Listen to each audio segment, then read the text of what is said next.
Dolphins Inspired podcast, fueled by the power of positivity. Here are your hosts, Finn Sammy and Steve Hallett. Yo, ho, Finn Sammy, aka Finn Sammy on X, and always my co-host, Steve Hallett. Steve, long time no see. Welcome to the summer preview edition of Finn's TV. Very long time no see. I mean, I think the last show I was not even available, so it's been a long time. Yes. And the highlight of my off-season, and unfortunately sometimes even during the season, are your preview videos before Finn's TV even kicks off. That was a great one again, Sammy. Absolutely love it. Looking forward to talking with you. It's been too long, and we've got a really great crew with us tonight, too. Looking forward to talking to some Dolphins. Absolutely. We're going to have, of course, Jason Sarney, our friend Adrian Rainey, my co-host for the last episode, our friend Shari Hallett. And we might have a surprise guest later. We'll see what happens. One of the members of 1% richest person in the world, Man Armstrong, can join us for the other part of the show. So on this episode, we're going to talk about that never-ending story of Jalen Ramsey, that countdown where Jalen Ramsey came and went, and he's still here. So we're going to talk a little bit about Jalen Ramsey. Also, we're going to talk about, I don't know if he's having a meltdown. There's so many things happening. From Tyreek Hill wanting to punch Mike Daniel, to Zach Sealer wanting to come to his extension, to Jonas Smith, so many things going on. It's just a clusterfuck. And also, we're going to play hell now. So we're gonna put that. I should place it very positive here, his team, but we're gonna put our feet down. So to see, we cannot take it anymore. This was the last time we're gonna say this just can't happen. We're gonna put our feet. Oh hell nah. Hell nah. So let's go straight. Let's start thinking about Jalen Ramsey. So what's the latest, Jalen Ramsey?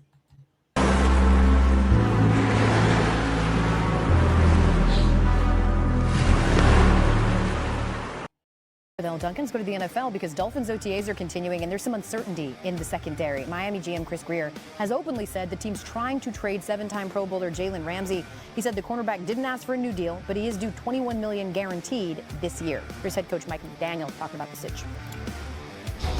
I don't really check in on a day-to-day. Zero has changed from my end, so I let Chris work, and I'm diligently coaching.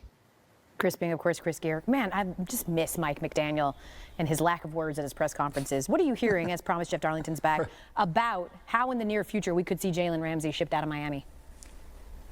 Well, it could happen at any point. Let's just be clear about that. The team was obviously waiting until after June 1st, the delineation between the money that would be owed to him and their savings on the salary cap. But as I'm told from a source, this is eventually going to happen. That is the expectation of the team, that Ramsey will be traded. The question, of course, is to who and what will be the compensation. The Rams, to me, still seem like a clear suitor because Sean McVay has made very clear that he still likes the idea of having Ramsey on his team. They obviously had a pretty good run together. They didn't wind up paying Ramsey as much as he ultimately made, but now perhaps there's a way to fix that and get him back out there. So to me, I would continue to keep your eye on the Rams. The Dolphins, though, can be a little patient here. They're not going to force the issue until they feel like they get proper compensation.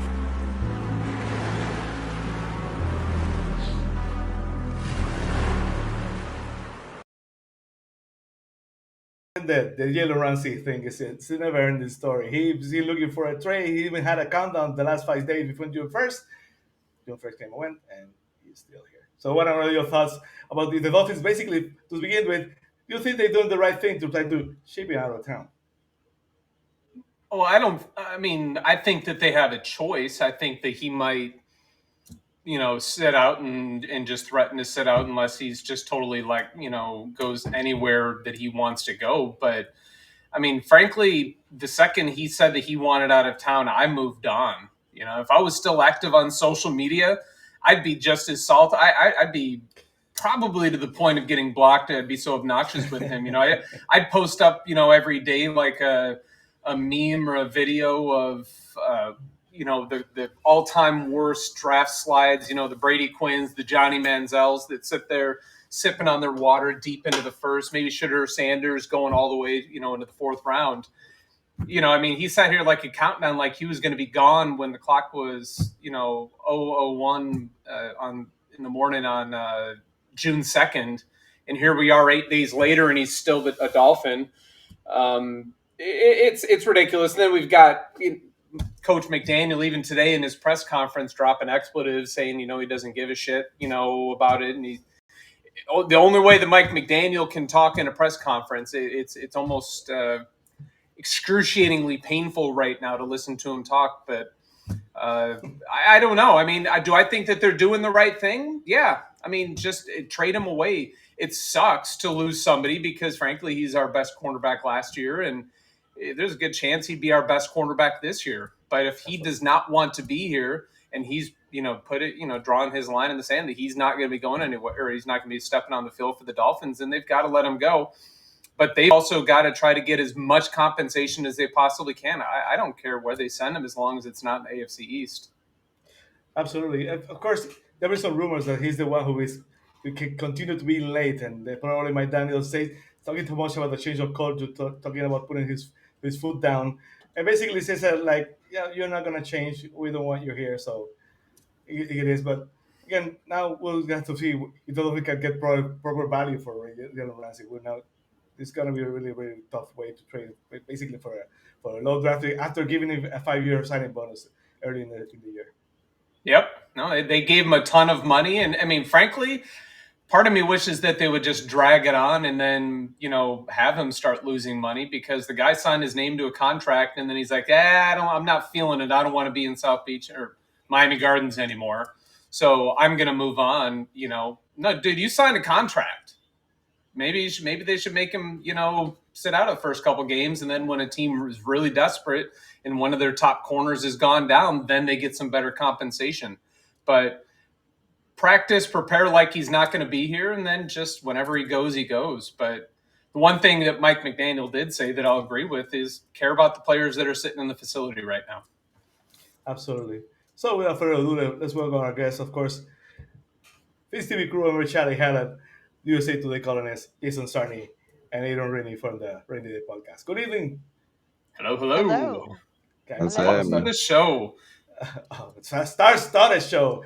Jason coming off hot from the highest growing show on the Fins Nation, the Fins Fable podcast. He was with Kibo Cap, a great show. I had to go watch it and watch it completely because I'd been so pretty proud. So you weren't doing anything? no, I was just getting kind of busy. The internet went down. I have a tiny bit of power outage, but we're just okay. Shari, I'm gonna start with you. Jalen Ramsey, of course, he's been whatever he's been a malcontent at the end of his tenure. Of course, he was in the Jaguars, it was his hamstring, and then again he was in the Rams, it was his back and his hamstring, and then last year he didn't feel too well, and he got a contract extension, and now he wants out. He had a countdown for the last 5 days before June 1st, but again, like we talked with Steve, he is still here. What are your thoughts about first of all, the complete Jalen Ramsey situation? My thoughts are basically the same as I feel like most people on this panel are going to say. Bye. I'm over you. I'm over the story. I'm over the drama. I'm done. If I want drama, I'll watch Love Island on Peacock or some nonsense. wow. I don't need this crap from him. Like Steve said, you signed a contract. Yes, when we signed you to that contract, it made you the number one paid cornerback in the NFL. Now you've decided you don't want to play. Now maybe it's that horrible to play for Mike McDaniel, but that's your contract doesn't say you get to play until you don't like your coach anymore. That's not how contracts work. And I do agree with what McDaniel said in the press conference. And he didn't say, I don't give a shit. He basically said, personally, I don't give a shit about how I feel about it. It doesn't matter how I feel. They're going to take care of it in the front office. And I'm going to do my job here, which I hope he does, because we haven't seen much of that recently. And because nothing he says or does is going to change what Jalen Ramsey, where he ends up. I also agree with Steve. Go, get out, but don't go to New England, Buffalo, or the team that does not exist in New York that I'm thinking is called some kind of airplane or something. But don't go to any of those, and I'm good. Bye. Get out. Absolutely. My mentality usually has a lot to say, a lot of words, but when it comes to Jalen Ramsey, he's in a loss for words. It's kind of weird, Jason. I don't know what to tell you. I don't know what are your thoughts about the complete. What are your thoughts and your opinion of the complete Jalen Ramsey fiasco of 2025?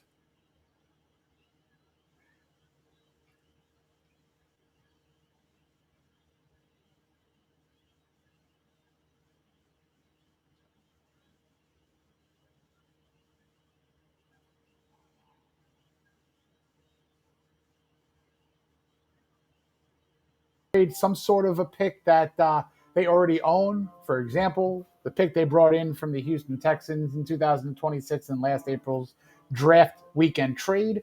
So if you upgrade that third, attach it to Jalen Ramsey, and come away with a second, no one's losing picks. The Dolphins are just getting an improved rung on the ladder, so to speak. So is there a negotiation back and forth of we want more picks, we want a player? I don't know. But Grier is not going to do anything unless he is remotely happy. And yeah, Steve, I love what you said. The more we all wait, the more teams are giving players reps, and we all know the dreaded injury word. It happens. So if someone's going to, unfortunately, as it does always happen, go down, a call could be made. So hopefully it happens sooner than later. I agree with Shari. Just get it over with. Just move on. Absolutely. I'm very happy Jason already tuning on the band with the piano and everything, getting ready for Jalen Ramsey to depart. Courtesy of Jordan Sarney, my young Mozart over there. That's a nice thought from Jordan. Adrian, again, the Jalen Ramsey fiasco 2025 is still ongoing. By now, those of Dolphins fans who said, hopefully they can find a way to make it work, and hopefully he stays. I don't think there are too many of those. So I want to know your thoughts about the complete Jalen Ramsey fiasco 2025. I mean, it sucks. It sucks losing a player of his caliber, definitely. But if he don't want to be here, like everybody's saying, I think everybody feels the same way. Hurry up, get him out of here. I feel like you got to get, like, I know we want to wait and maybe some players get hurt, but hurry up and get this over with, because it's just gonna keep being a distraction. And that's what we deal with every single offseason, man. We got to cut that out. I feel like get rid of him as quick as you can, and get what you can, because he's not going to be there. Somebody's going to pay the money to get him. So might as well get a few picks and call it a day, move on, and continue trying to, focus on this year's team and not worry about all the mess. It seems like we got a lot of those, though. No, man, every single off season or day that goes by, it's like an Office reference. I just got tons of them going through my head. And you said it yourself just now, Adrian, when Dwight becomes manager and Jim's his number 2, and he's sitting behind him, he's got a chalkboard, and they've got that no nonsense policy, and he scrubs it off, and he writes the number 0. The Dolphins every offseason are in perpetual of 0 days since the latest nonsense. It's just absolutely ridiculous that we're constantly dealing with something. It's some kind of drama, and it's, the 2023 season was phenomenal because we were winning and we were doing it well and everything was fantastic. And here we are again. We've got more nonsense going on, and as we'll talk about in a coming up segment here, more nonsense, with more players than just Ramsey. So it's insanity. Meltdown nonsense. They're interchangeable. Clusterfuck and everything else. Exactly. It wasn't even Adrian. It was Sammy. Nice. I could not wait for the big finish. My apologies. I love it. So, Steve, again, there's no way the Dolphins can get proper conversation for a player like Jalen Ramsey. They just can't. That contract is way too huge. Jason, of course, we're going to talk about Jason because Jason has a couple of ideas of what would be proper value. But I want to know your thoughts, because there's no way the Dolphins can find a way. Probably not even what they got when they traded, when we thought like the Dolphins got a steal by trading for Jalen Ramsey for a third. I am far from a player compensation guru. I should probably just cede all of my time to Jason right now. But just being extremely elementary about it, we owe him a lot of money. And I think the only way we get something that we're like, man, it's going to be really nice to have that pick in the 2026 draft is if we eat a ton of that money. So, I mean, I really don't know what the proper type of expectations should be. I tuned into the Fins Faithful, one of the episodes last week or the week before. It was probably 2 weeks ago. And I was listening to that, and I was throwing out a couple comments online about it. But I really don't know. And literally right now I'm going to concede my time over to Jason Sarney so he can talk. Actually, Sammy, if you wanted to give it to somebody else before Jason steals the show with this, you can go ahead. But I'm going to give my time up. That's why I wanted to leave it last, because, Jason. Okay, Jason's last. This doesn't so well. So I want to go to Shari first. Shari, of course, like it's what Steve says. Of course, none of us has the proper, expertise to say their way, because of course we only get feed what the media and Omar Kelly feeds to us, so we're limited. but I digress. Sherry, I want to know your thoughts on what you believe that the Dolphins probably could get to be fair competition for Jalen Ramsey. It's funny. My sister's a teacher, and right now this week she's in a training for podcasts to learn how to do Oh, podcasts for kids. And she called me today and said, "What a great lesson we had today. We have to teach the kids that 99% of podcasts are opinion and not fact." And I said, "That's all we can do. We are not in the office with Greer. We are not on the field with McDaniel. We don't have facts. We have speculation. We may have more educated people like Sarney who are a little closer to the action and have a little more information than we have.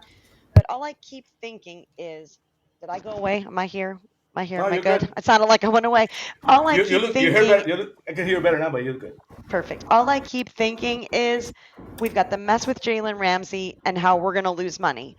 What are the chances Tyreek Hill, and I know we're going to touch on this in Mayhem, but what are the chances we don't end up losing our asses on him too? What is happening that these people are so great and we are so happy and they come and they do phenomenally up front, but the longer they're in the system, the more off the rails they go or the more unhappy they are. Something has to be fixed and changed. And I can't keep saying it's the player's problem every time. It's a deeper problem. But I'm done because I know, like we said, other people have plenty to say. We need to put a pin in that one for my "oh hell no" moment later, Sammy. Exactly. Oh hell no! Let me get Oh, back. A little bit hell of a no. teaser. Hell no! Exactly. I don't know what hell of a teaser. Let me go to Jason over here. I just lost Jason, and here is Jason.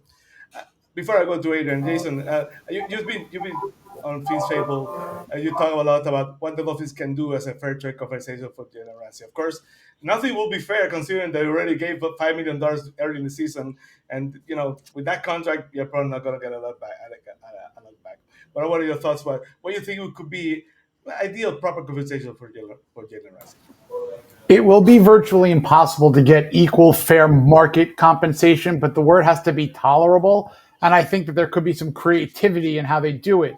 I don't think importing in a player. So, for example, if it's, Ramsey for this safety or this defensive back, I don't think that's going to happen because it seems like they are exporting and not in the importing business of signing a big name free agent.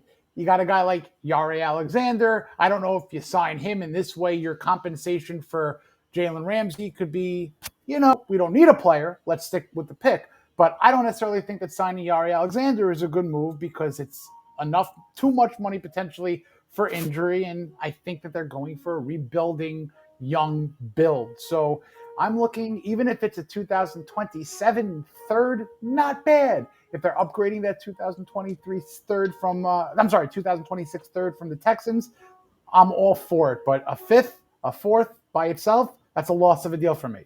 It could very well be what that yields, but that would be a loss. They lost the trade. You know what I'm saying? It's like if you're scoring the trade, they already lost the trade because they doubled down. And when you double down on 11 and you get a 2, that's not good. And that's exactly what they did. And I don't care what game you're playing to cut your losses, it's not going to be a good cut your loss. You got to get your loss, and there's no way you're getting a fair market value back. You just got to tolerate it. Absolutely. It's kind of like being a Dolphins fan. You just got to tolerate it. Every single time. I'm talking about a 1 year, 2 year period. We're talking about 2 or 3 decades we're on now. So 2 or 3. It's been a lot longer for me.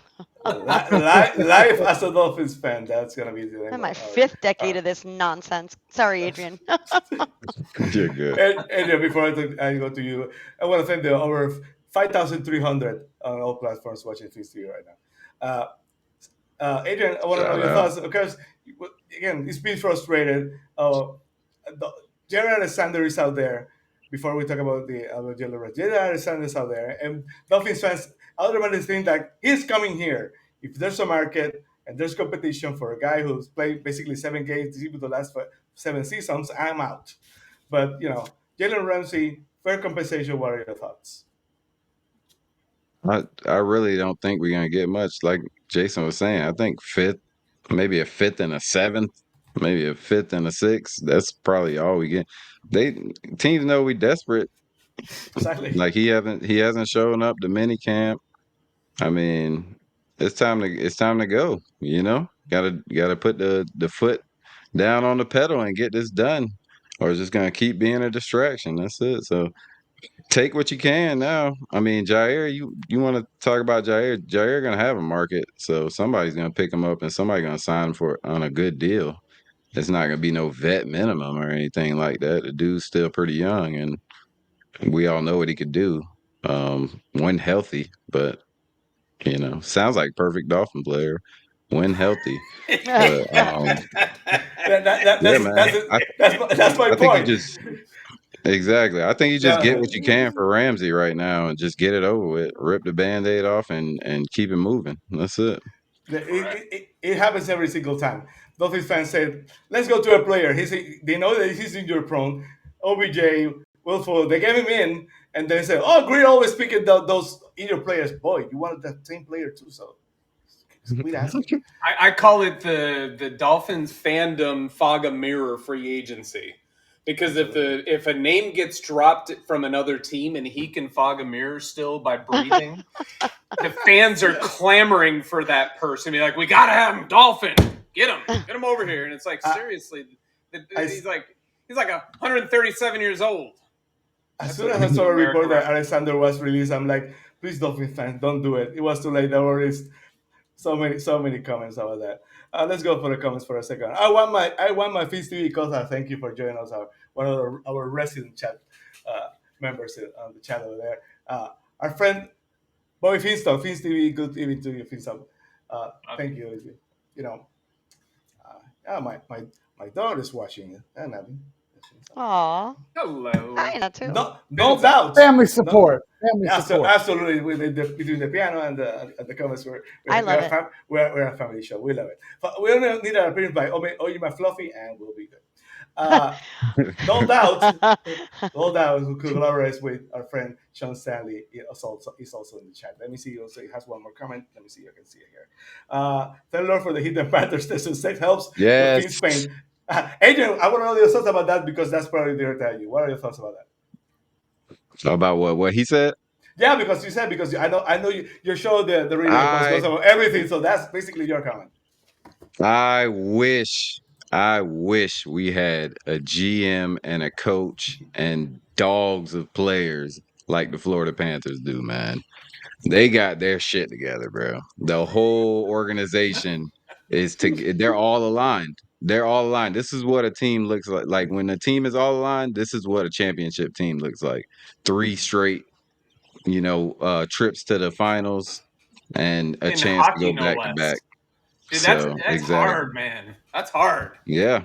I thought it was funny that some of the media over there were talking to Beckman and saying like, "No, what are we gonna do about Florida having no income tax and therefore they have an advantage?" I cannot wait for the Dolphins win a Super Bowl. Talking about like, oh, it's a tax heaven that Miami facility and that Miami community. So we have to tax the Dolphins because for the Dolphins, nobody cares that the Dolphins have tax breaks and no tax over here. They want to go to.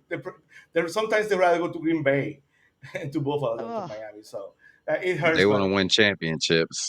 They're going to be cold doing it, though. They're going to win a championship, though. I just hope they face their ass. So next, we're going to talk about he's laughing. We're going to talk about the latest Miami Dolphins meltdown.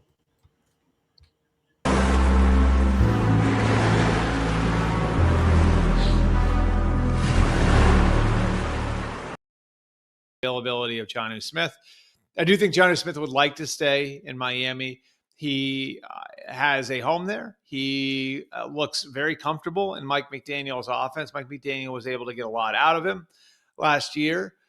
He's a very specific type of player. So I don't know that his value would be great across the league. I think you have to have a plan for someone like Jonnu Smith. And that's why the Pittsburgh situation makes so much sense. Nah, bro. But shit. I remember one game I wanted to knock out Coach because he wasn't throwing me the ball, bro. Damn. Wait, who was it? Yeah, like knock out our coach. I might even. For him to be away from OTAs, it made me wonder a couple things. One, all right, what drama level is this going to hit? Because defensive tackle, that's a primo position. That's a lot of money, right? The Dolphins are not in a position. So are the Dolphins making a choice right now between Jonnu Smith, Zach Sealer? I think they're making the right choice. Because this is a position they need. All right, they just drafted a rookie to fill the other need next to him. They have nobody. And I think Zach Sealer probably knows he has the Dolphins by the giant truck nuts that probably hang off the back of his car. Okay?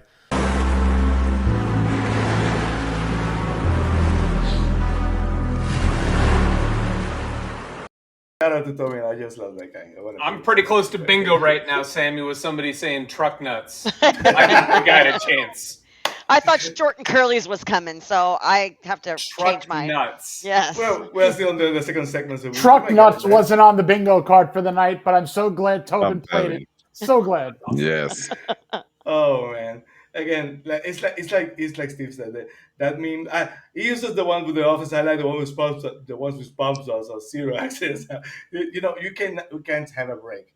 I hear a lot about the culture change and all of that, but when when you think like guys are slowing down, then Mike McDaniel wants to support. See, I'm sorry, Tyreek Hill says he wanted to push Mike McDaniel. You know that's gonna grab headlines. Of course, Jalen Smith, basically he's reaching the last huge contract of his career, so he wants to secure his future. And Zach Taylor, after a contract extension that year before Christian Wilkins got out of here, now he wants a contract extension. He's always been underpaid, so again, it's hard to argue with the Miami Dolphins Fins TV Awards MVP. So, Steve, I want to know your thoughts about the whole clusterfuck meltdown that is the Dolphins offseason. It's seriously always something in. Okay, I'm a little bit torn on the Jonnu situation. He's a stud.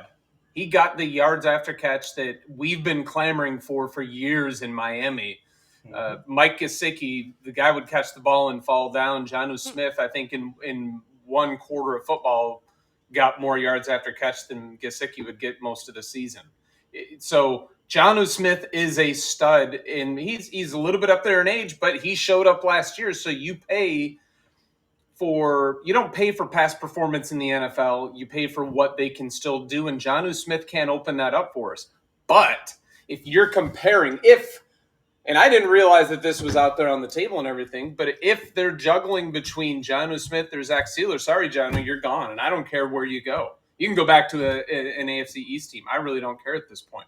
But it's always something. Tyreek Hill, seriously, just an absolutely horrible year on and off the field. The guy spends more time last year in the tabloids than he did in the end zone. And he's talking about wanting to knock out the coach because he didn't get enough touches. It looked like he was drunk. I don't know, whatever. People are going to say a lot of things. The guy says a lot of stuff for the camera. I see him playing on his Soul Runner games all the time on his social media account and everything. He's always just talking. The guy talks. He's an NFL wide receiver. He's a diva. But it's always got to be something. And the good thing is, aside from the Jonnu and the Sealer stuff, which is pretty fresh right now because we're in the mini camp week, we're starting to get into that mini camp. We're going to have a big break here up until training camp opens up in late July. But we're getting to actual on the field and coverage right now, which is refreshing. It's good to see that. They're still running around in their underwear and helmets and everything, but it is great to see. But it's always drama. I don't know. I mean, how many other teams out there are constantly dealing with this much kind of drama? Anybody? Maybe we just don't care, so we don't look for it. I mean, it's possible, but highly unlikely. I literally don't know. Sure. Well, I think, first of all, if you want to say that Tyreek Hill was drunk and that's why he said it, I am of the mindset that if you are drunk, it is 90% truth serum. So that just loosens your lips and you say what you want to say. Absolutely. He said what he wants to say, for sure. How, and this goes back to Jalen Ramsey and what I said in the previous segment as well. How do we have this many star players who want to punch the crap out of our coach? Now, we have a friend reading a book about the 72 Dolphins, and Shula we thought 2-a-days are bad now. Shula used to have them do 4-a-days. So I would imagine if there was social media back in that time, there would have been a lot of Dolphins, Manny Fernandez, Larry Zonka come to mind, bitching on blue sky or whatever that Shula's a hard ass and they don't want to play for him. Meanwhile, then they go undefeated and win it all, and no one's ever going to do that again. So I don't think being a hard ass is a problem. I think being someone your team wants to play for is what we need to find. McDaniel has to find a way to be a coach that makes Jalen Ramsey, makes Tyreek Hill want to play. Bringing that back around to where we're supposed to be, I don't want to lose Jonnu Smith. I don't want to lose Zach Sealer, but I think it's very, very hard to say I want one or the other because I do believe they're integral for their positions. Jonnu Smith averaged over 10 yards a catch last year, over 800 yards, 88 catches. We haven't seen tight end play like that in, I don't know how, if ever, how long. We have been complaining. Randy Michael is the closest thing. He wasn't as good at playing last year. No, we've been complaining for decades that we never bring in a tight end. We never get a tight end that works. We never draft the right guy. We never bring in the right guy. We have the right guy. We have to find a way to pay him. That is my opinion. But this whole meltdown is so common now that I almost just blow it off and ignore it because it's just noise. Doesn't surprise anymore. No, I'm tired of the noise. Jason. Anybody else? Jason, yeah, I want to know, why are we in this position right now? Why can't we pay them a little bit more to get them closer to what their value is? Well, first off, the multiple rebuilds of this team has been built like a Jenga block set. And how does that usually end? Not well, because someone's always going to take the final piece out and then there's going to be an implosion and we're going to have to do a rebuild again. So when I say that, we got to get back to the homegrown talent and rewarding people as such. Now, I know Zach Sealer wasn't necessarily homegrown. He came in off waivers after a 7th-round flyer draft pick by the Baltimore Ravens in 2018. But he is the longest tenured Dolphins defensive player. And this man was renegotiated 2 years ago in the midst of the Christian Wilkins drama. And the Dolphins basically said, forget Christian, you could bet on yourself, but we're going to reward a guy who is just an everyday kind of player. He had 10 sacks at that point in 5 years. After that extension, Zach Sealer had the 2 best years of his career. And comparatively speaking, in Dolphins world, the last 2 years, statistically, 10-plus sacks defensive lineman. Look at only Jason Taylor for production like that when you throw in forced fumbles, interception, what have you. And in the NFL in the last 15 years, this century, only Jared Allen has had 2 consecutive comparable stats. Those are 2 Hall of Fame players. Now, I'm not necessarily saying the road to Canton is already a golden brick laid road for Zach Sealer, but this is the kind of player you keep home. The kind of player you reward after being rewarded and then said, I'm going to even be this much better. The other things that they've been doing with rewarding and extending players who have been basically, and I hate saying it, but let's face it, they're mercenaries. They're mercs. They're coming on in. You know what? Do they want a ring? Maybe Ramsey wants a ring. Do they want 2K? That's what Tyreek wants. But you know what? That's never happened in the history of the NFL. So we're going to get as close as you almost humanly possibly can 2 years ago, have an off year, and then you're going to get back to that when your team wasn't even a playoff winning team. They went to the playoffs, but they didn't win, so I don't care about being close to 2000. The Ramsey and Jonnu Smith situations are different, and then I'll get off the high horse here because I'm a little peeved. I'm a little mad. That's the Jason Sarney enough. Go get him, Jason. But the Sealer, Smith, and Ramsey scenarios are all apples, mangoes, pineapple. Yes. And why I say that is because Ramsey got rewarded, couldn't take it, wanted out, didn't like the coach. You know what? Bad precedent to set. If every single person in the world wanted to do that, this league would be an absolute chaotic mess. Jonnu Smith, absolutely fantastic season, signed a 2-year deal. Did everyone think he was going to break every single Miami Dolphins record at the position? Maybe not that much, but everyone or enough people expected him to do well. He's the 32nd ranked paid tight end salary-wise. I understand with a 1-year deal left, Jonnu might very well want another year or two, have that security, but be paid a little bit more at the level of production instead of technically speaking, the last starting tight end in the league, if that's how you want to slice it, being 32nd ranked. If you're choosing over Zach Sealer and Jonnu Smith, it has to be Zach Sealer. There's not even a question in my mind, but my question is, how much money would it actually take to make Jonnu Smith happy in lieu of trading him to prove a point to get a 6th-round lottery ticket? Because with all due respect to Jonnu Smith, look at some of the trades that have gone on for premier mid-20s wide receivers. You're not getting a near 30 tight end who's going to be 30 when the season's in the middle of, I believe. He's 29 now, but whatever. You're not getting anything close to what could be what someone's going to overpay with a 4th, a 3rd. I don't know about that. So in a perfect world, you take care of Sealy, you make sure he retires a Dolphin. You kick that can to 2027 because he's still going to be playing, I think, top-notch ball. You take care of him. If you can figure out Jonnu, I don't necessarily think it might be easy. So you do what you have to do. I can make my peace with that. But what I can't make my peace with is continually saying, thank you for what you've done. I know you want to be here, but it's there. No, thank you. Goodbye. There's been too many players where they have done that too, which is why this is nothing more than a swaying Jenga build. Until you leave pieces in, reward drafted, developing talent, and not worry about trading for 3 or 4 veterans, you trade for 1 when you're close. You trade for 1 when you're close. This team is not close and 1 person away. You know what they were away with? They were away a safety, away a guard, away a pass rusher. You let all those people go out the door. And then you wonder, where are our troubles on the offensive line? Why are we having the worst safety play? Why are we bringing in a Buffalo Bill who wasn't a merc? He was a double agent. He was a double agent. There's no question. Let's just face that. So no question. I'm at the point where I think I'm getting like a tingling. So I don't know if that's helpful or I'm kidding. But this is where Jason internal mechanism has to say, let's let Shari go. No, it's Adrian's turn. Let's let Adrian go. Because I'm there. I can't follow tingling. I'm sorry. I was just about to say, hard to follow that one, Jason.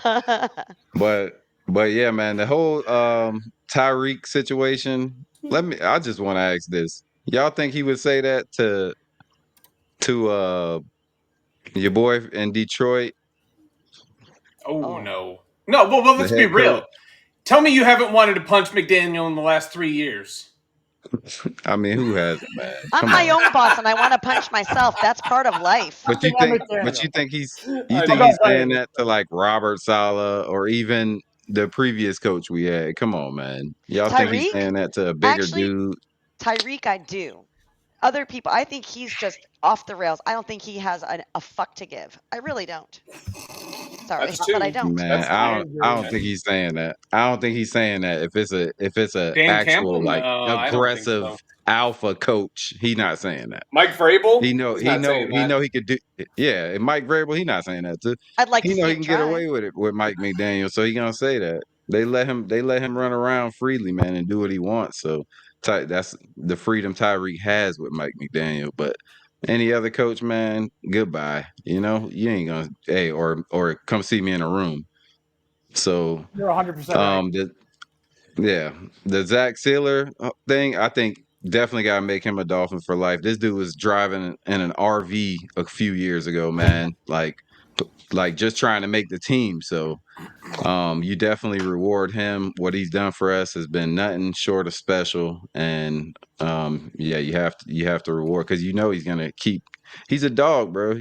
Every year he's getting better and better and better. So and then Jonnu, I just want to say, find a way to keep Jonnu, man. I know that, hey, he's coming to ask for money, but find a way, man. That dude wants to be here.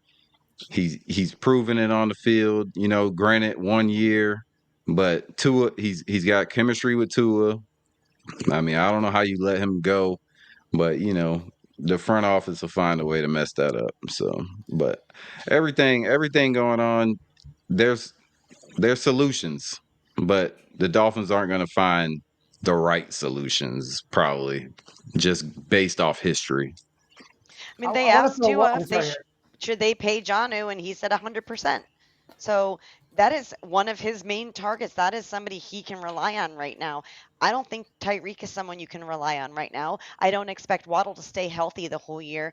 If you've got somebody your quarterback is comfortable with, I agree, Adrian. You just have to find a way to pay him. It's not going to be deal breaking money, I don't think. I wouldn't imagine. Yeah. Find a way. There's a couple of guys I don't want to name. I hate naming cut potential or where you could find $500,000 or $1 million here or there. There are 3 or 4 guys that haven't seen the field yet. The Dolphins have invested in that dividends are not going to be met. Go to the couch cushions. Yeah. Go to the couch cushions. Yes. Because I don't need a middle linebacker who's fast, but has 4 snaps in his career. Right. Goodbye. Yep. I don't need a 5th or a 6th wide receiver who Malik Washington has already superseded his production.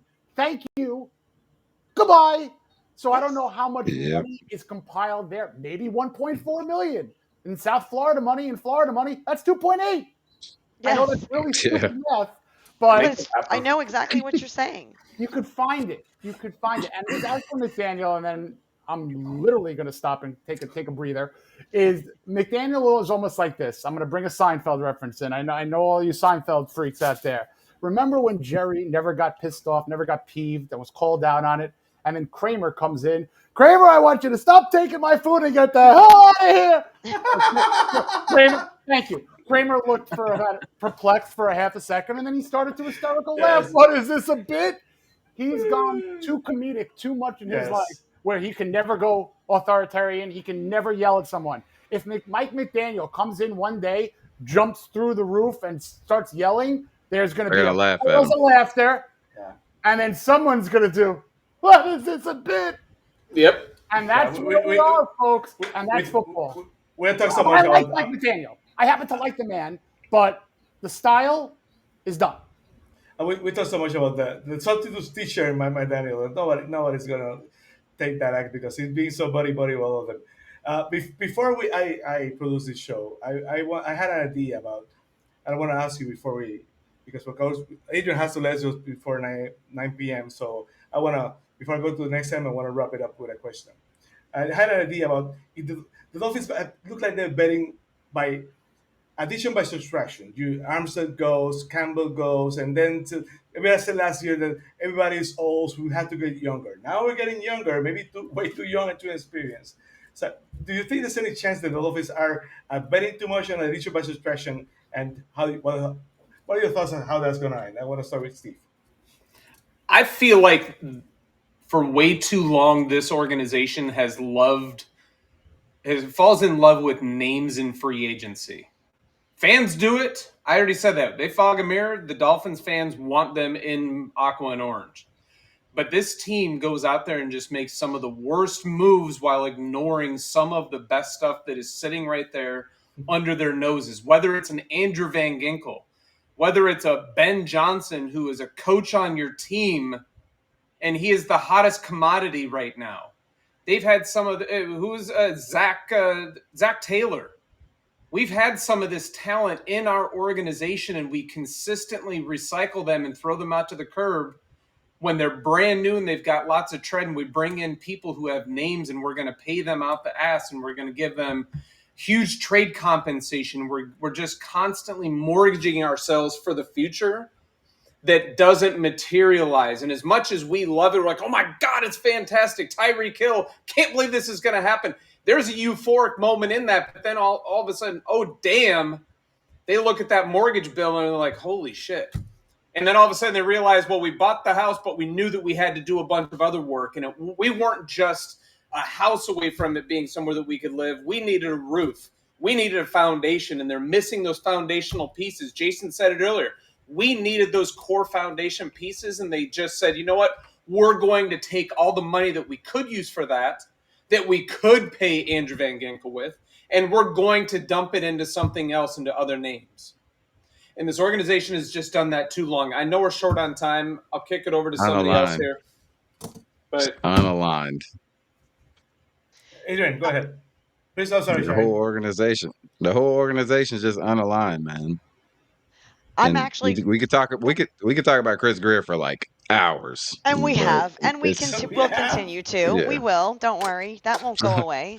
I mean, this is the guy who said it was bullshit. Sealer didn't make the Pro Bowl last year, and now is questioning whether or not we can find the money to keep him. That's bullshit.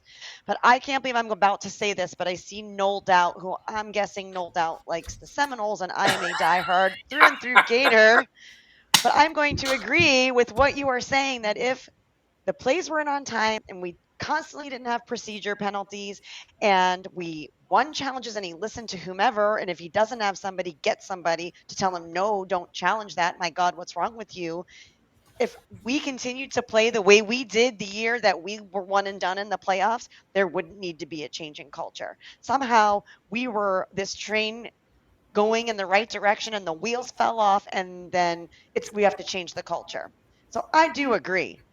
Yes, holy crap, we agree. I do agree that we are saying this because the wheels fell off. If they were able to keep that going, we wouldn't be saying that, and we'd be fine with him being the jokester, and we'd be fine with his silly press conferences and the fact that they were buddies. I would. My husband is making a face. But if we're winning, tell me you give a crap. Tell me you give a crap how McDaniel coaches. It's like Tyreek, we didn't get a crap when we're winning. It's the same thing. I care less. I care less. I'll say that. All right, we want to keep Adrian in for the next segment, so let's make sure we have time for that. Wrap it up, Jason, so we can go to the next segment. I want more of Adrian. Let's go to the next one. Oh, then okay. We gotta get him in here. Then it's time for. I've had my soapbox. We're positive. We try to keep the power of positivity alive in Fins TV, but sometimes you just have to draw the line. So, and that's just when you have to go. Oh, hell no!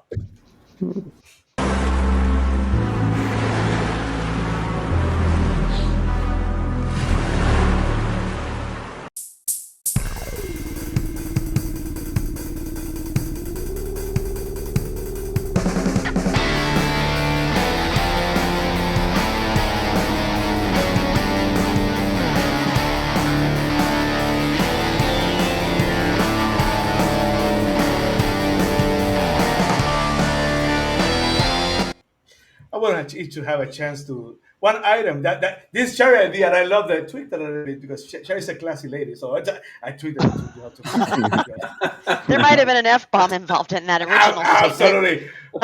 As I told you on my rundown, rants preferred. Already we had a Jason Sarney rant, which I love, but I'm going to start with Shari since it's basically her idea. I want you to pick the topic of the week that you just can't stand and you're going to put your feet and say, oh, hell nah. Shari. Oh, hell fuck nah. Tyreek needs to shut his mouth. I'm done. I'm so done. I don't care if you catch 2,500 yards this year. I'm sick of seeing your face. I'm sick of hearing your voice. I'm sick of your nonsense. I'm sick of your games. I'm sick of watching you in your store when you're supposed to be at work. I'm sick of everything Tyreek Hill related. And I am going to keep that attitude. You can talk to me every week during the season, and if he has 280 yards and 5 touchdowns, I'm still going to be gosh darn sick of his freaking crap. I just love it, Shari. I love it. I'm going to go to Adrian. Adrian, what's going to make you put your foot down and say, oh, hell nah? What I heard from Tua today, man. I got bring it. I want to see it from you. Bring it. Oh, you about to see it. When he said that he didn't want to disclose what happened to his hip and it didn't get healed till February. Oh, hell no, man. We're not doing this again, are we? This is what we doing, man. We finna go. This dude know he gonna get hit, right? They already said. He already said, "Oh, the only way for it not to occur again is if I protect myself." You know that's not gonna happen. This dude finna get hurt again, bro. He's gonna be hurt by October. We're gonna be without a quarter. Zach Wilson gonna be our quarterback in October, and hell it's gonna be great, bro. Oh hell no, man. Hell no to that. Hey, this is just a repeat season from the last skip 1 year and every other season before that, man. Oh hell no, man. Oh hell no, man. How about you, Steve? I want to see the Sarney run for last. I want to know, Steve, what are your thoughts? All right. Don't say that. Oh, hell no. So I think it was last week, 2 weeks ago, when the Jonnu news dropped, and I'm sitting here at my desk doing something. I see it hit, Shari's sitting in the kitchen over here, and she's like, "Oh, I don't even know what she said." And I'm like, "Oh my God, that is perfect." So I get on, I tell Sammy, he's like, "That's going to be on the next segment." So it was so perfect. But there's always, we've been talking about this whole episode, there's always something that pops up every single day. And I had a couple things that I was going to pick from. And I thought, Adrian, you were going to take it from me today, but I'm going to stick on the Tua talk. My, oh, hell no moment. I am so tired of hearing about culture change in this organization. So tired of it. You want to know what you want to talk about culture change? He said we have the right guys in the locker room. You know who you don't have in the locker room right now? We've been dropping his name all episode. The guy who went back-to-back 10-sack seasons, the only active player right now in the NFL to do that from the defensive line position on the interior. Looked it up. The only one to record back-to-back 10-sack seasons, 10 tackle for loss, a forced fumble, and an interception in consecutive seasons. That guy's not in the locker room right now. That is the culture we need. We needed the Andrew Van Ginkel culture. We got Chubb? the Zach Sealer culture in our locker room. No, we did need the Chubb had good culture. He was a mentor. Why you got to throw a Chubb in there? Because he got to throw a Chubb in there. No, not again. Good night. Anyway, that's what we need. We need less of the drama, less of the Tyreek Hills, the people who are wanting to get out of here, the people who are selfless, and they're doing it. Get that culture back in the locker room and feed that. That's my all hell no moment. This segment we have to do this segment again. This is that's way too good. Jason, let me hear it again. I know you already had a rant for tonight, but give me a Sarney rant. Come on, people want it. I read the chat. People want a Sarney rant. Give me a Sarney rant. What's gonna make you say, "Oh, hell nah"? Well, I'll think about recent history and I'll fear about potential future. And if I see the words for a very good player, a leader, and someone who performs on the field and doesn't have any problems off the field, hear the words, we're going to let him explore free agency. Oh, hell no! I defend him. I don't want to hear it. I don't want to hear it because you're going to get to a time when you're going to need to extend a player before the rest of the league are going to want to get their mitts on. I don't care if it's a running back. I don't care if it's a holder. I don't care if it's a field goal kicker. Keep the people home. Absolutely. Yes, sir. I like how we all have pitchforks behind those people in the bottom corner. Basically that's the what I bring up. I'm gonna say, oh hell no, to a certain Dolphins media member who said that he put him that we feed of his goodness of his heart for content. I'm gonna say to him, hell no. That you get the hell out of here. We do all that stuff. Absolutely. So let's go next quickly. Thank you guys. That was great. So I think we have time for one more segment. We do, but we have to let Adrian go because it is 9. I and I don't want him got to have 10 to minutes. split. You good? Okay. Oh, he's good. Yeah, we good. Okay. Yeah, Yeah. I got one more. I got one more in me. Yes. Absolutely. By this time, we're gonna end before. He's got one more. He's got one more. One more. Okay, let's talk about the schedule. See, the last time we talked, the schedule has been released.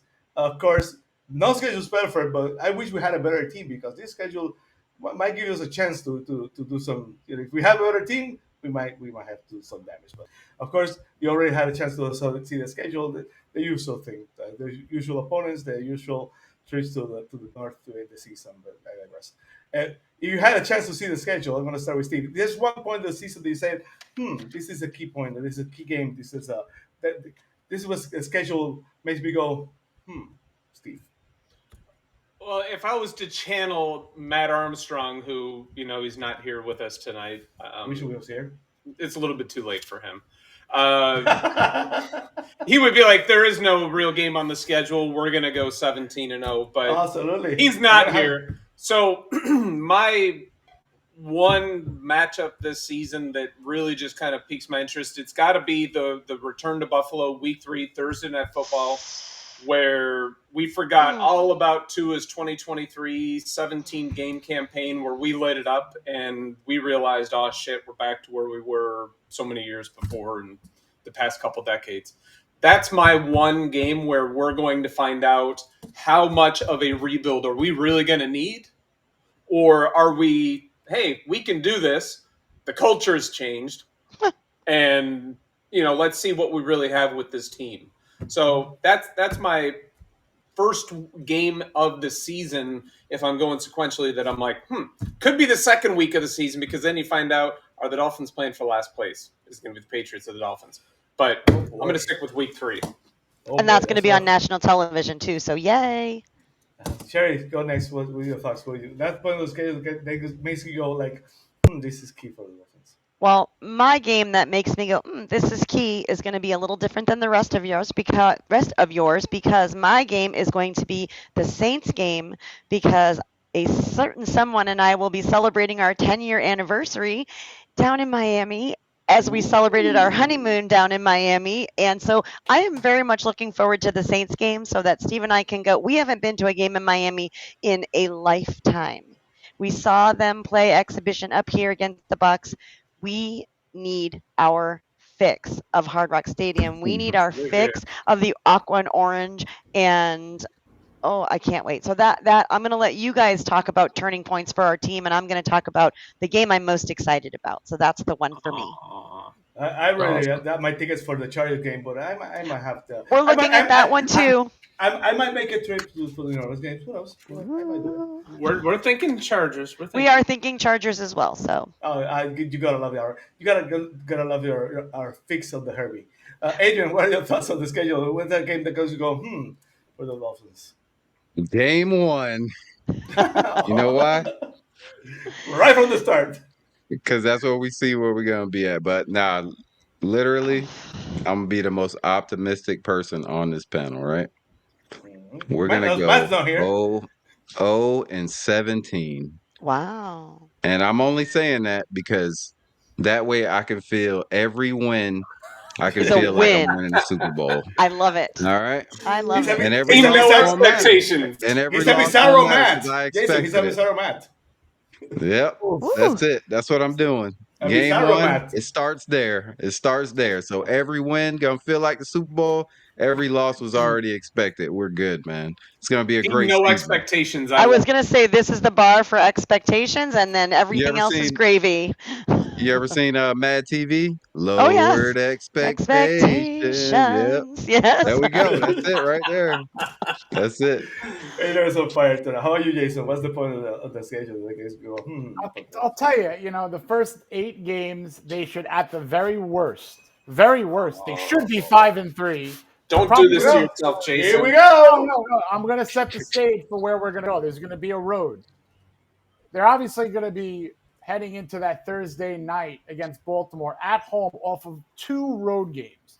So we're going to see whether they're a good record or a bad record, how they handle 2 road trips against the Browns and the Falcons. And then on a short week, no matter what happens, they're starting a gauntlet of 3 games that if they don't at least have 4 wins before they start this thing, McDaniel ain't coming home from Spain on the same plane. That's fair. That's what fair. I mean by that is you got Baltimore at home, short week at against the Ravens. You got the Bills, and then you got the Commanders. You could theoretically have 3 wins going home from Spain, or 4. If either of those numbers are the case in the win column, adios muchachos, and we're starting from scratch again. So I have to go to Jason. That the game that for me is the key game is the Spain game, because if Mike McDaniel gets crushed in Spain, he better stay in Spain, because there's no way he comes back. Get crushed in Spain, no get on the plane. There it is. Hashtag it. We're gonna have shirts. Absolutely. Instead of no pain, no gain, no Spain, no plane. No plane. Yes. Oh man, I want to thank Adrian. Adrian, thank you so much for joining us. You're killing it on the rainy day pod. So great to see you. Appreciate it. Of course, so great to see y'all, man. We're gonna see each other again before the season, so I want to thank you again. And we know you got to run, but we appreciate you making time for us tonight. So thank you, Adrian. Yeah, man. I appreciate y'all. Great to see you, Adrian. Always a good time. Always a good time. So next, we're gonna go to the big finish.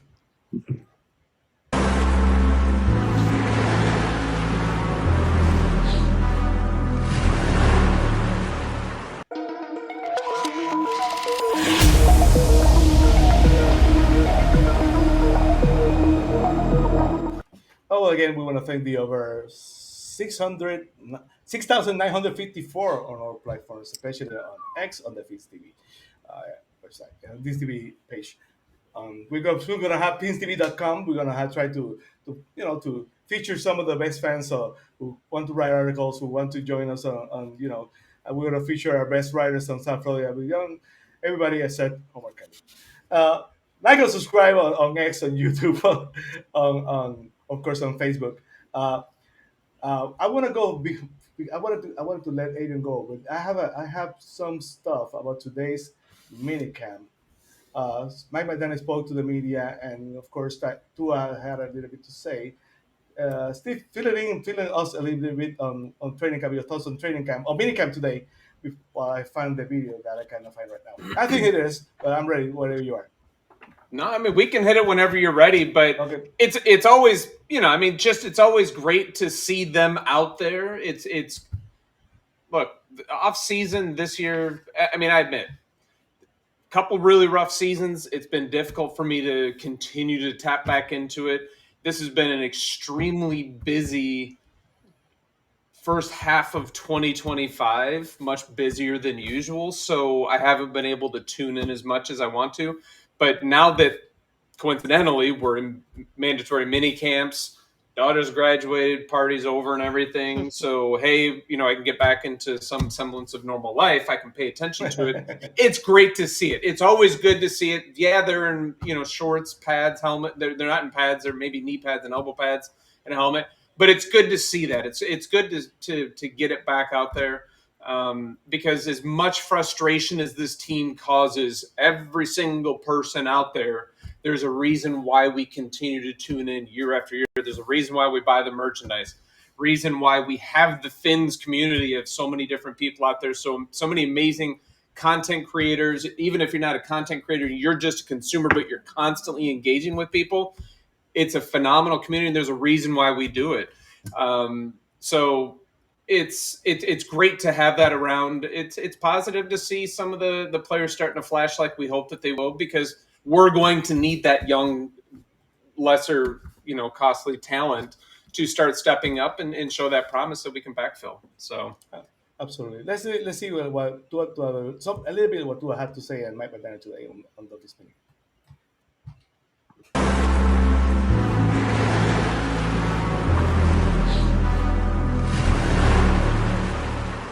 There is a culture shift, and I know it.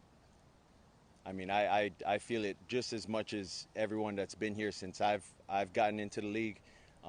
We always hear about, culture shift. You guys have a change of this. You guys are doing this. Always optimistic, but I really do feel in my heart that this is a change of scenery for our guys in the locker room, and then it also transitions to our coaches as well, because we get opportunities to lead, and it's not as much the coaches as it is the players, I would say, this year.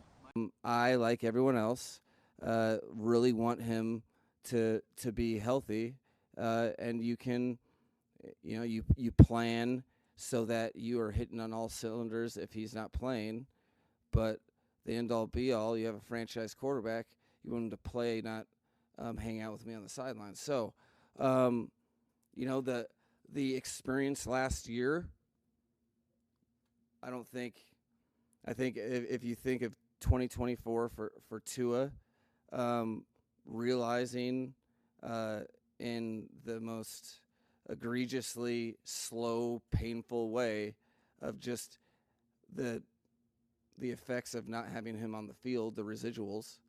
I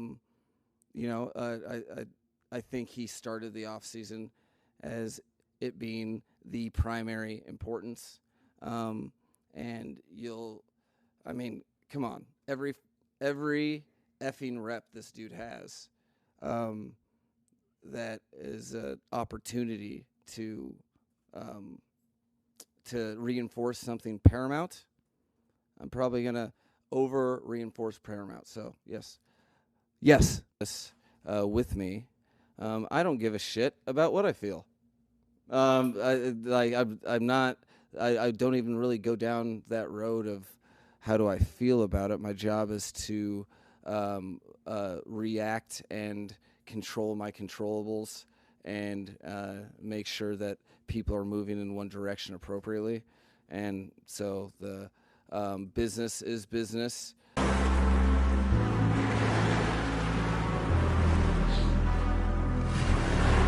Well, Steve, culture change and Tua staying healthy. It's like Groundhog Day and Dolphins Mini Camp. What are your thoughts?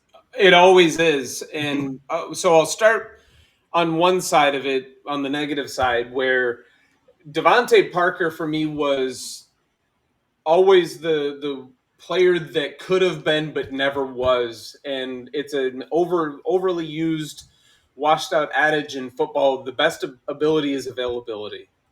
And for Devontae Parker, he flashed and then wasn't available.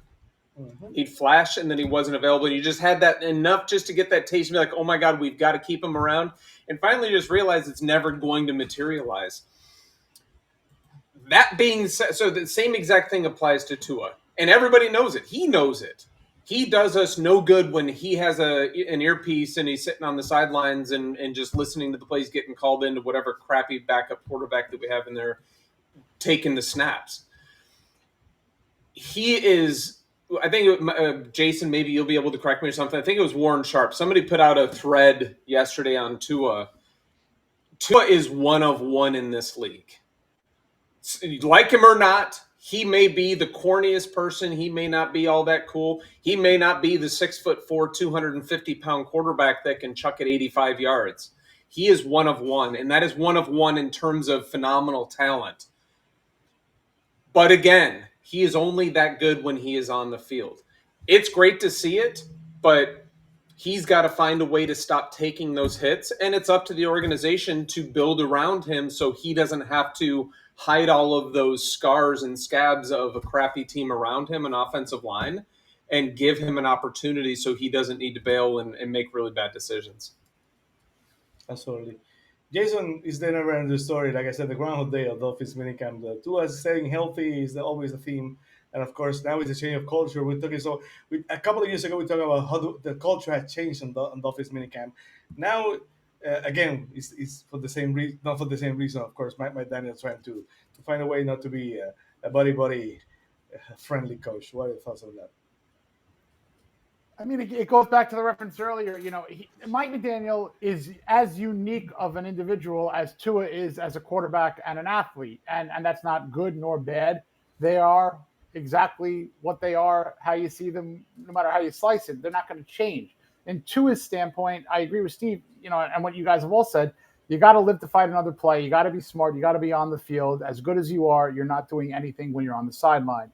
And, you know, the Ramsey thing, you know, and the culture shift, it seems like there is a culture shift with the drafting of leaders and captains, and you see these traits in the new kids, but, you know, it's got to be translated on the full course of a year.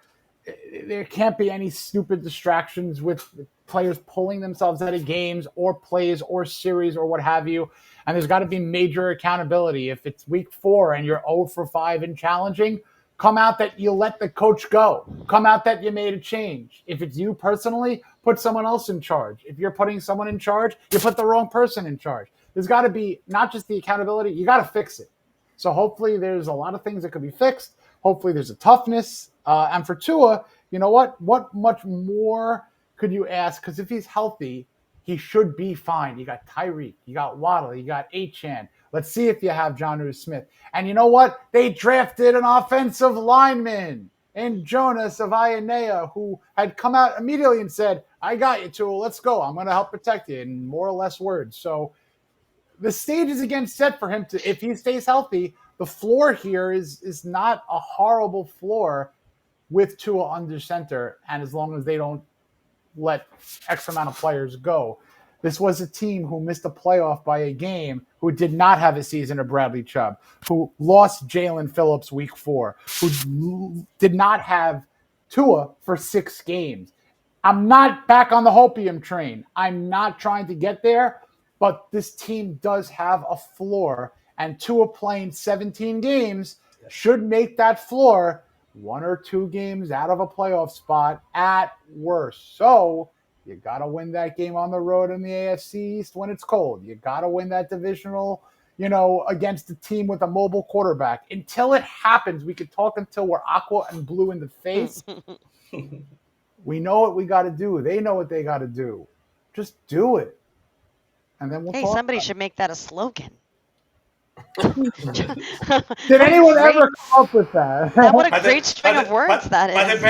But depending. Yes. Sherry, before you start, Sherry, before we talk about the first Dolphins Mini Camp, please introduce us. Steve has a guest on the other. This is. Go ahead, Sherry. That would be OJ McFluffy, Otis J. McFluffy, for those of us who have been with us before. That is our doggy. He is 2, and he is named for one of our favorite Dolphins wide receivers. He was also one of the nicest guys you'll ever meet, OJ McDuffie. And yes, that is our puppy, and he wanted some attention, so now he is front and center. I was not laughing at you, Jason. I was laughing at Steve holding the dog. I know. And as we're watching, much like McDuffie, McFluffy just picked up a first down in the couple of seconds. Exactly. Well, he's being good. That's good, because our daughter's going to be home any minute, and all hell's going to break loose. So There's that. My opinion is we've talked a lot about everybody needs to stay healthy. And I know every team in the league, everybody needs to stay healthy. But we have this track record. We have specific people who don't. And I'm going to throw Waddle in on that as well, because we need a complete season from him. We need to not worry every time he takes an awkward hit that he's not going to get up, that he's going to waddle off to the sideline and not come back. We've discussed this a little in the past, and we'll probably touch on it during the season, hopefully saying, wow, it's come a long way. Something is going on with our strength and conditioning, and some of our players just aren't getting the full benefit. Something isn't clicking, because we have too many players who we say they have to stay healthy. What if they don't stay healthy? Obviously, Tua is the go-to, the number one. Without him, you will never convince me. And this is hopefully, if something happens to him, you can play this clip, Sammy, and everybody can laugh in my face. But Zach Wilson is not the answer, and I don't see him helping us. I was disgusted by that pickup, and I'm sorry, nothing against you, Zach Wilson, but you've got Patriots blood in your body, and I don't care for it. And hopefully I'm wrong, but without Tua, we're nothing. And that can't be either. We need something back there to help. That isn't our thought, that we can say, okay, we need Tua, absolutely. But if he goes down, I have faith in the guy who's coming up behind him, and right now I don't. So it's a lot of stress to worry every time your quarterback drops back that they aren't going to get up. Not only that, I can't watch him get hurt like he did before, because it's heartbreaking. So he needs to follow through. His actions need to back his words. And he needs to be careful, and he needs to make smart decisions, and he needs to not run headfirst into a Buffalo Bill defensive back, because I can't take it anymore, and neither can any of the fans. So good decisions. Week 3. Deja vu. So we need people to make good decisions. Absolutely. Before we go, thank you, Sherry. Before we go, Sherry brought up to me an idea probably 2 years ago about the Dolphins community is one of the best communities in the world. I truly believe that. Of course, we're passionate. Sometimes we're stubborn. Sometimes the good are great. The blessed are good.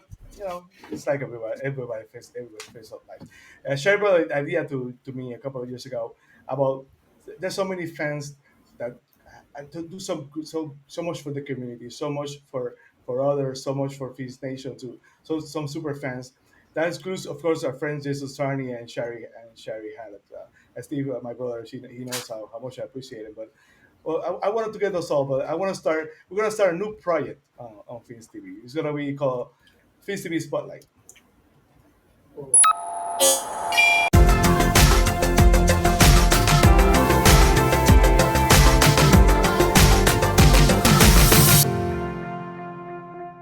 Feast TV Spotlight is a look at the other side of Dolphins fans, so, not only to their fandom, to their culture, to the way of life, what they do after the game, before the game. There are so many great fans. Of course, confirmed for the 5 first episodes. Ali Goodman does his freaky, of course. Shari Hallett, our friend. Lou from Dade and 305 Ashley, the Sports Bay. Lisa and Amy Siegel, and our friend Bobby Finstock. And Jason Sarney coming right behind us. So we're gonna ask you to please subscribe to our channel on YouTube. youtube.com/FinsTV_ because it's going to be something different. We're going to this is Spotlight. We're going to feature all the great things so many Dolphins fans do for the community and for the show. So it's going to be a lot of fun. Jason, you've been working hard every day on Dolphins Wire. Every time I look on Facebook, there's Jason with our article. Tell us where they can find you. What are you working on this week? Well, it's Minicamp, and I appreciate that, Sammy. Listen, I love you guys. It's always a pleasure doing the show, and thank you for everybody watching. You're part of the family, you know. It's a terrific family. I really love and appreciate you guys. I can't emphasize that enough. And thank you for letting me let folks know. I'll be on Dolphins Wire, Jason_Sarney. Listen, it's Minicamp before a long lull. So as much as the Minicamp can offer in the next 2 days, I'll try to bring out there and cover. And, of course, over the summer, excitement for training camp. Where they can find you on social media, Jason? Jason_Sarney over on Twitter. Or X. So, and of course, our friend Adrian Rainey with the Radio Pod. You can find him on YouTube every Saturday with a new episode. So I want to thank you all. We're probably going to come back for the beginning of July for our first 5 episodes of PCB Spotlight, and on August when training camp basically started the end of July. We're probably going to be back. Guys, I want to thank you. It's been fun. We miss you guys. So, fortunately, Matt could not make it tonight. We were hoping that he would find a way to join us, but we had to wait for our training camp episode. Thank you, guys. And thank you all. Thanks a lot, Jason. Really appreciate it, buddy. And remember, as always, every single time, every time you say Miami, no matter what, you always talk Super Bowl. Fins up, y'all.